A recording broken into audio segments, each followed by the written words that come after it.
18일 지나고 제가 인도 성도지 부다가야에 종단에서 함께 다녀왔는데 그때 43도, 45도 섭씨 그런 온도에 대중들은 무척 당황해하고 힘들어 하더라고요. 덥다고. 근데 저는 언제부터인가 그 뙤약볕 따뜻한 그 기운이 몸에 와 닿으면 피부가 굉장히 그 긴장이 풀어지고 도리어 편안한 걸 느끼기 시작한 나이가 되었다는 것을 느끼면서 살고 있습니다. 그래도 더운 건 더운 거예요. 오늘은 우란분제일 백종이자 여름 하한거 해제일입니다. 4월 보름부터 7월 보름까지 3개월 동안 부처님 제세시부터 부처님 계실 때부터 대중들이 전법의 길을 떠났다가도 그땐 우기철이기도 하고 날이 덥기도 해서일 겁니다. 절에 모여서 부처님이나 또는 상수 제자인 부처님의 제자들을 중심으로 해서 그건 아마 지금의 사찰 가람의 모습과 같을 겁니다. 방장, 조실, 주지 이런 어른들을 모시면서 정진을 하고 오늘이 또 초하루 보름에 늘 포사를 하다가 오늘 백종날은 해제일은 자자일이라고 그래서 3개월 동안 함께 공부하면서 대중들에게 피해를 드린 것은 없는지 저번에 구룡사에서도 포살법회 했죠? 왔어야 알지. 근데 날마다 백종이었으면 좋겠다는 생각이 드네요. 초하루 보름 중에 포살법회를 보살 행원을 한 대목 한 대목 스님이 낭송하면서 확인하고 인식하고 다짐하는 그런 것이 포살법회예요. 그리고 그런 그걸 지치 않겠다고 하는 다짐이기도 하고 참여이기도 하고. 그런데 오늘 자자일은 허물을 스스로가 대중들에게 드러내서 발로 참여하는 날이기도 합니다. 그런가 하면은 오늘 백종은 10대 제자 중에 신통제일이었던 목련존자는 출가 전에 대상인 큰 사업을 했던 분입니다.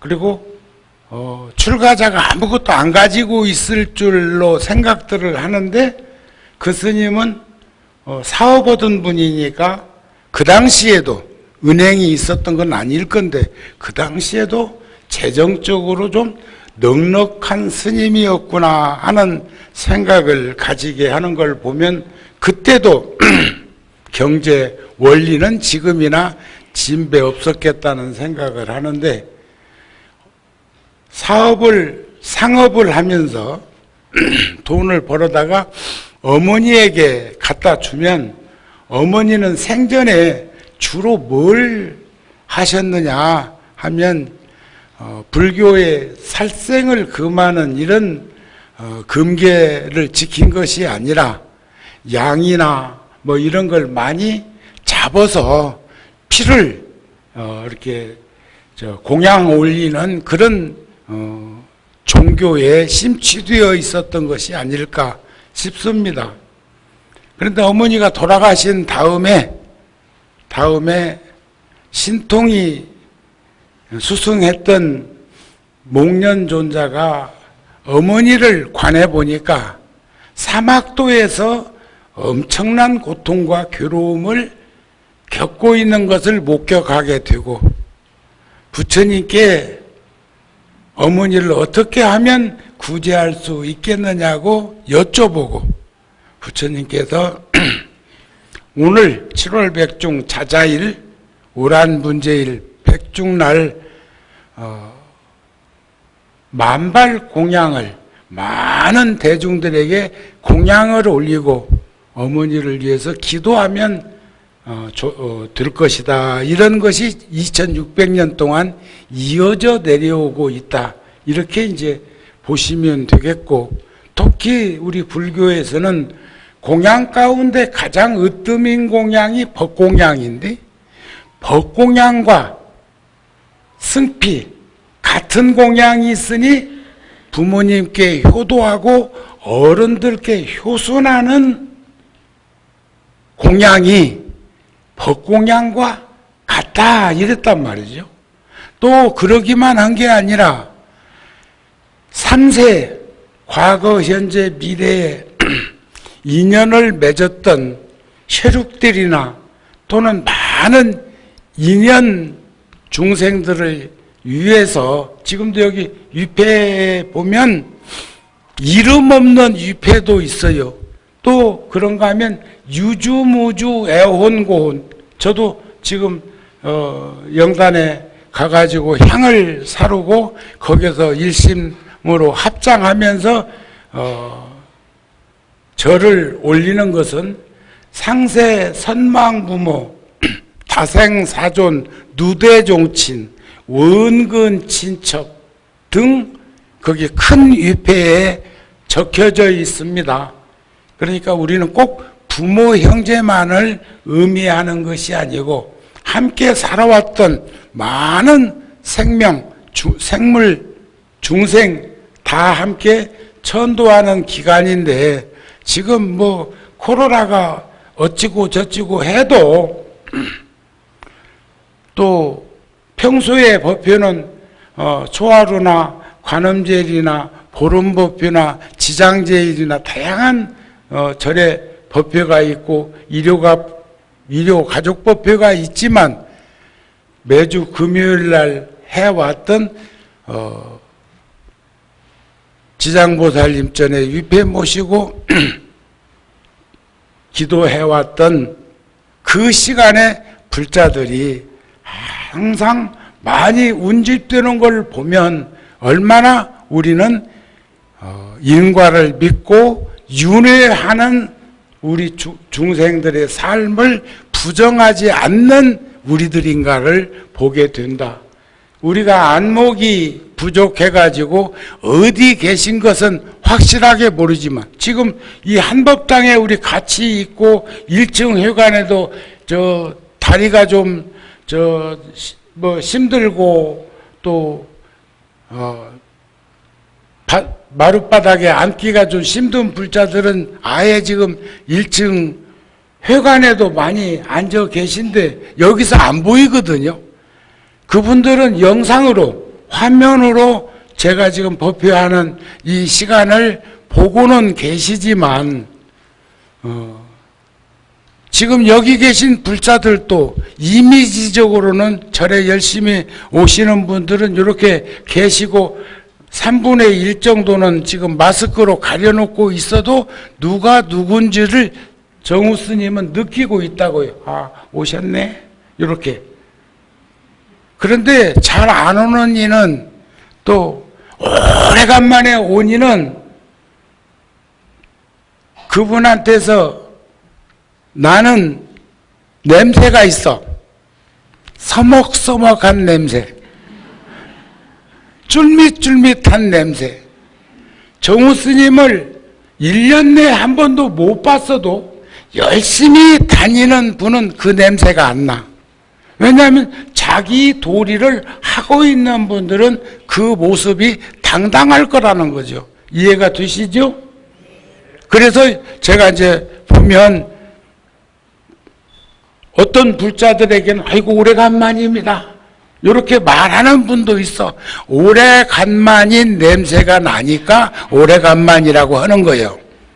또 어떤 불자는 아예 이실직고에 오늘 또 여러분이 만났는데 마당에서 만났는데 그렇게 이 얘기를 해. 아이고 스님 오래간만입니다. 오래간만에 뵙겠습니다. 또 이렇게 이 얘기를 하는 분도 있어. 그렇게 보면은 건강이 좀 안 좋았든지 먼 곳으로 이사 갔든지 하는 그런 생각을 가지게 된다. 그러나 우리가 이제 불교에서는 사제일도 있고 육제일도 있고 십제일도 있고 삼칠기도 49일 지장기도 하는 것처럼 이렇게도 하고 100일 기도도 지금 어제 아래 입시기도 시작을 했거든요. 그렇게 다양한 기도 속에 함께 하고 있지만 크게 보면 부처님의 탄생, 출가, 성도, 열반, 우란분제일, 영가천도, 어쩐 오제일 거기다가 입춘이나 또는 동지까지 해보면 큰 날만 정해가지고 와도 10여 차례는 1년에 절에 올 수 있고 한 달에 초하루 한 번씩이라도 와도 그것도 1년이면 12번이요. 그런데도 일상적인 생활 속에서 부처님 전에 함께 하는 분이 있는가 하면 그것도 채우지 못하고 1년에 딱 한 번 4월 초파일 1년에 딱 한 번 부적받으러 1년에 한 번 동지 때 카렌더 달력받으러 이런 분들도 있기는 있어. 그러나 동쪽의 기운나무는 어느 날인가 동쪽으로 쓰러지는 것처럼 그렇게 작은 인연이라도 미미한 인연이라도 맺어지면 훗날에는 귀한 소중한 시간이 될 것이고 특히 가족들 가운데 제가 한창 구룡사에서 활발하게 활동할 때 기도를 같이 우리 수인 스님이랑 할 때 자식들이 입시생이어 가지고 오셨던 분들, 백고자 하느라고 오셨던 분들 등등이 벌써 어제 아래는 입제 날 누가 그래요? 아이고 스님 가가 커서요 결혼해 갖고요 알을 낳았는데요 그놈이 지금 고3이에요. 그러니까 지금 우리는 세월이 흠뻑 간 것을 보고 있다는 생각도 듭니다.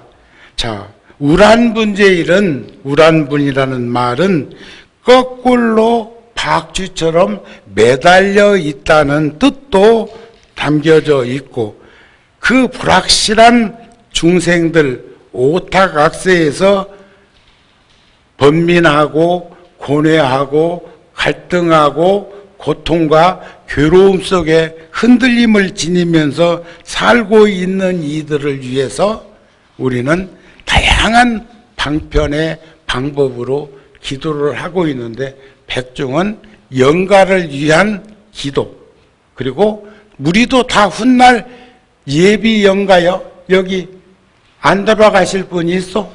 안 죽을 사람 있어? 육도 윤회하지 않을 사람 있어? 저는 오늘 우란분제일 끝내놓고 부산 다녀오려고 합니다. 갑자기 간다는 얘기는 부고받고 가는 거예요. 104살 되신 노 의사가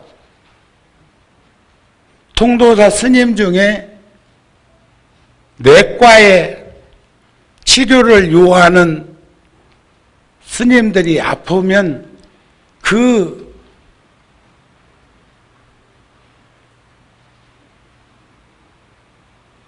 김내과 범일동의 김내과에 가서 우리 은사 스님도 한창 고생하실 때 그 병원에 가서 입원하고 계시기도 했고 그렇습니다. 근데 어제 104살로 세연을 마감하셨어.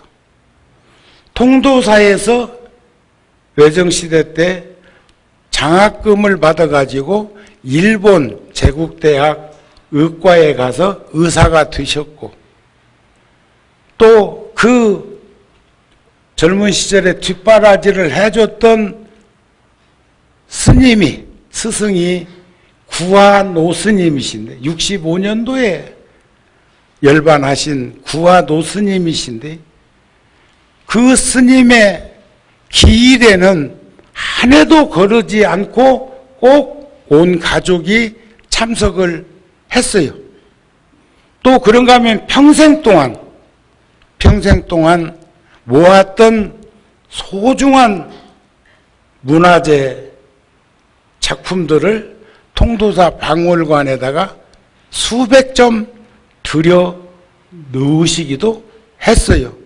그 중에는 구룡사 이 마당 땅 C로부터 사기 위해서 제가 어렵고 힘든 환경에 노출되어 있는 천막법당 일대 작품을 전시를 한번 한 적이 있습니다. 그때 중광 스님이 주셔가지고 장욱진 화백에 그 작품을 전시를 했는데, 그 한 점을 알아보시고 그 작품을 사가신 분이기도 해. 그래도 오늘 제가 아무리 여름철이라 바쁘다 하더라도 다녀오려고 합니다. 여러분들도 열심히 구룡사에 댕기시고 그런 인연을 지으시면 에너지가 끌려가지고 제가 부산까지 가듯이 여러분들이 어디 계시면서 생을 마감했다고 해도 가지 않을까 싶기도 한데, 아셨죠? 열심히 함께 하십시다. 우란분절에는 지옥에 있는 어머니를 구제한다고 한 것이 시원이지만 나와 인연 있는 분들을 위한 기도였다, 이렇게 보시면 어그러짐이 없을 것이다, 그런 말씀입니다. 선한 업을 지어 육도 가운데 천상락을 얻어서 태어났다 하더라도 중생계를 벗어나지 못하는 업력을 가지고 있으면 윤회의 세계를 벗어난 것은 아니라고 그래요. 이웃 종교는 거기 가는 게 최고라고 그러잖아요. 천당 가는 게. 근데 우리는 천상락을 얻어도 거기도 결국은 윤회하는 세상이라고 그래. 제가 부의금을 오늘 조금 넣어놓고 거기다가 내가 뭐라고 그 집에서 받을지 안 받을지는 몰라도, 도로 차비하라고 또 뭘 줄지는 몰라도,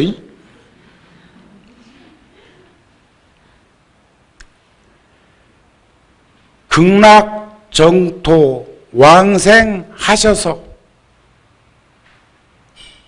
속한사바 하시기를 발언합니다. 극락세계 가셨다가 인간 세상에 다시 오세요. 평생을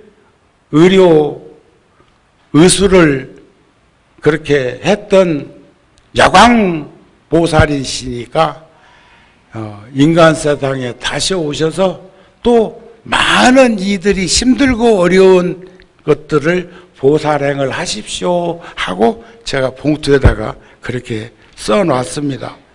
육도를 유래한다는 것은 자신의 업장이 아직도 소멸되지 않아서 그 업 그대로 다시 나고 죽는 일을 겪게 되는 것이다.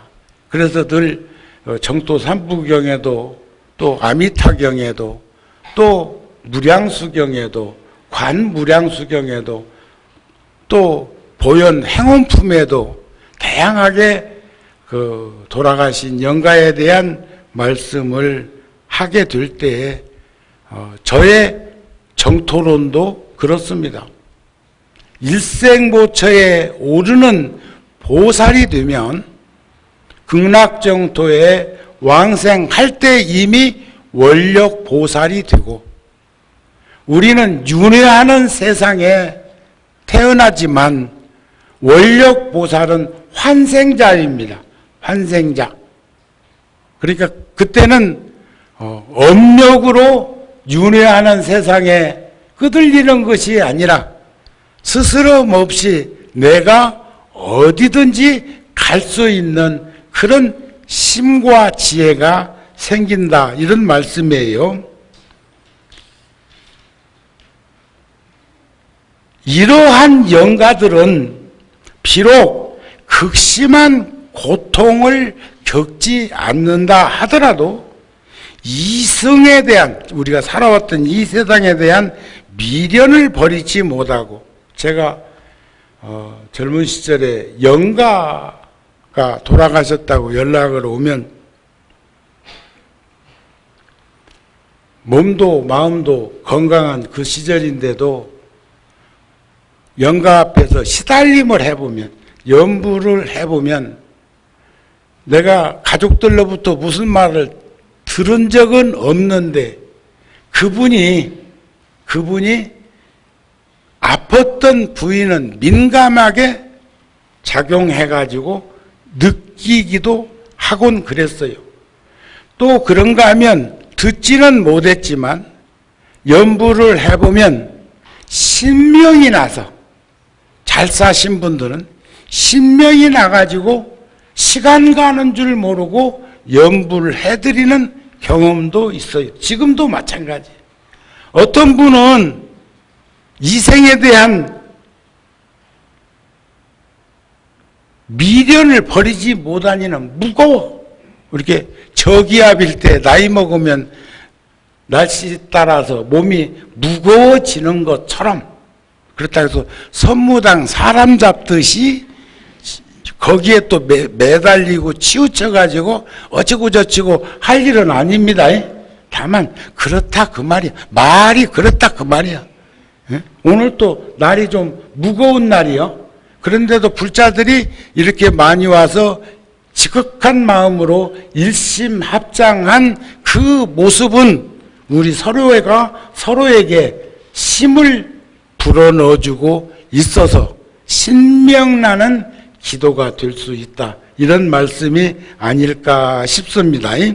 그래서 미련을 버리지 못하고 집착, 치우치거나 얽매이거나 빠져서 살게 되면 번뇌에 시달리게 된다. 번뇌라는 건 뭐예요? 탐욕과 썩냄과 어리석음. 용락이라는 건 뭐예요? 재색신명수. 그래서 우리는 선근과 지혜가 있어야 되는데, 선근과 지혜 속에 거기서 오롯하게 간직되어야 할 것이 보리심이고, 그 보리심을 가지고 있을 때 사불양심, 자비이사, 보살 행원을 스스럼 없이 할 수 있게 됩니다. 그래서 우리는 영가를 위해서 어디에 계시든 어디에 살고 계시든 기도할 때마다 생사윤회의 속박에서 벗어나 영원한 깨달음의 세계로 갈 수 있도록 염원하는 기도가 되어야 하지 않겠습니까? 하는 그런 말씀이 됩니다. 그렇게 하기 위해서는 오늘 서로 한번 옆에 바라보세요. 한번 바라보세요. 많이 오셨죠? 어쩌면 4월 초파일 날 봉사자들 바깥에서 활동하느라고 하고, 작년, 금년 4월 초파일 때는 법당에 이만큼도 안 앉아 있던데,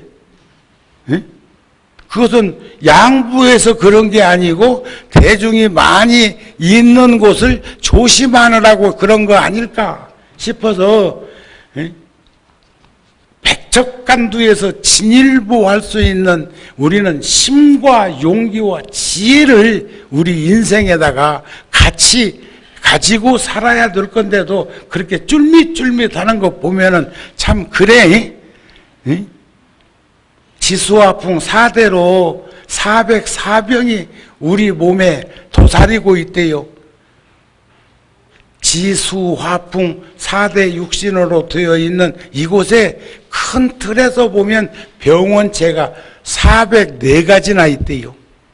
그러니까 뭐 코로나 이거 해결하고 나면 없을 것 같지요? 그놈도 생명이라, 그놈도 생물이라 장단점 보완해가지고 또 올 거니까 그런 줄 알고 사세요. 자, 그러나 오늘처럼 이렇게 많은 불자들이 함께 할 때 이렇게 신명이 나고 심심이 나는 걸 보면 수행하는 데는 반드시 좋은 두 반이 함께 하는 것이 매우 소중하다. 이런 말씀입니다. 아셨습니까? 자, 끝으로 세상에서 가장 어려운 일, 이 세상에서 가장 어려운 일은 사람이 사람의 마음을 얻는 일이다. 각자의 얼굴만큼 다양한 각양각색의 마음에서 순간순간 수만 가지의 생각이 떠오르고 행동하게 되는데 그건 마치 바람과 같은 그 마음을 머무르게 한다는 것, 한결같이 붙들고 있다는 것은 참 어려운 일이라고 그랬어요. 참 어려운 일이다. 어렵다는 거예요. 전에 한번 말씀드렸죠? 우리가 욕심 버리고 살기, 내려놓고 살기는 집에서 키우던 강아지 버리기보다 어렵고, 가끔은 유기견들 있기는 있습니다만, 그놈이 뭐 2년, 3년간 버린 자리에서 떠나지 못하고 거기를 뱅글뱅글 도는 것도 화면을 통해서 본 적도 있는데, 부처님 당시에도 애완견을 많이들 키웠던 모양이죠. 집에서 키우던 개 버리기보다 어렵다. 무엇이? 욕심 버리기가. 사랑하는 마음 한결같이 가지고 살기는 놀란 들사슴 붙들고 있기보다 어렵다. 사슴은 놀랜병이 있다는데 들사슴은 더 하겠죠. 노루나 사슴 같은 거 보면은 사람들을 접해 주지 않고 그렇게 이제 도망가기도 하는데, 그걸 붙들고 있기는 그렇게 어렵다. 무엇이? 사랑하는 마음, 연민심을 가지고 살기가 그렇게 어렵다는 것을 우리는 항상 간직하면서 살 수 있었으면 좋겠습니다. 그래서 이제 우리는 오늘 같은 날을 기해서 두려워해야 할 이유가 없음에도 늘 두려워하는 사람들은 어리석은 사람이라고 합니다. 두려워해야 할 이유가 없음에도 두려워해야 할 이유가 있음에도 두렵다는 생각을 가지지 않는 사람도 어리석다. 두 사람 다 벗어난 사람이다. 두려워하고 죽음을 목전에 두고는 죽음을 두려워하지 말라는 가르침을 상기해 볼 때 우리는 인과를 믿고 윤회를 부정하지 않는 삶을 살게 되면 뻔뻔하고 이런 게 아니고 떳떳하고 당당한 인생을 살면 본전 장사하시는 분이 본전만 해도 현상 유지가 되는 것처럼 우리 인생도 본전만 해도 지금의 내 모습을 잃어버리지 않을 건데, 지금보다 더 열심히 신명나는 세상을 기쁘고 즐겁게 살면 그 사람의 생은 점점 더 도와지지 않겠는가 하는 마음을 여러 불자들도 가지면서 살았으면 좋겠고, 좋은 도반, 가까운 가족, 이웃이 함께하는 그런 생활불교인이 되기를 바랍니다. 오늘은 할 일이 많아. 그래서 오늘은 법표를 내 생전에 제일 짧게 하는 법표 같네. 오늘은 여기까지만 부처님 말씀을 전하는 걸로 하고 마치겠습니다. 성불하세요.